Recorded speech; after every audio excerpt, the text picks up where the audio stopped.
আসসালামু আলাইকুম সবাইকে। তো আজকে আমি আন্টি নিয়ে কথা বলবো। আন্টির রান্না। আন্টিটা কে? অনেকে প্রশ্ন করেন। আন্টি হচ্ছে আমি যাকে পড়াই তার আম্মু। ওকে আমি ছোটোবেলা থেকে পড়াই। আর সে হচ্ছে আমার বোন। মানে মায়ের পেটের বোন না হলেও আমি তাকে মনের প্রাণে বোন বিশ্বাস করি।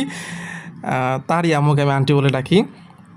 তো আন্টির রান্না নিয়ে কী কথা বলবো ভাই? আন্টির সব রান্নাই মজা। আপনাকে যদি করলা ভাজি করেও খাওয়া, আপনি যদি করলা ভাজি কোনোদিন নাও খান ভাই, এরপর থেকে আপনার করলা ভাজি ফেভারিট হয়ে যাবে।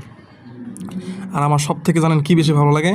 আন্টি যখন একেবারে ঠিক আম্মুর মতো প্লেটটা উঁচু করে ভাত দিবে, দেখলেই ভাই শান্তি লাগে। মানে আমি যে বাইরে খাচ্ছি, মানে এরকম আমার ফিলিংস কাজই করে না। আর আমার মধ্যে কোনো শরমও কাজ করে না। আমি আমার মতো যতটুকু প্রয়োজন আমি ততটুকু চেয়ে চেয়ে খাই।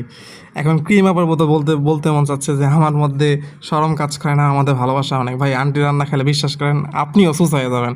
মানে আপনিও চেয়ে চেয়ে খাবেন। মানে আন্টির রান্না যেই খায় সেই আন্টির রান্নার ফ্যান হয়ে যায়। আর আমিও আন্টির রান্না যখন খাই তখন আমিও মানে কোনো সংকোচ বোধ, কোনো শরম কিচ্ছু কাজ করে না। আমি আরও উল্টা চেয়ে চেয়ে খাই। এখন আপনারাও হয়তো অনেকেই অনেক কিছু বলতেও পারেন, মনে করতে পারেন ভাই আমার কিচ্ছু যায় আসে না, আমি আন্টির রান্না পাইলে অনসুস আমি করবো, মানে যতদিন আছে ততদিন করতেই থাকবো। এই তো।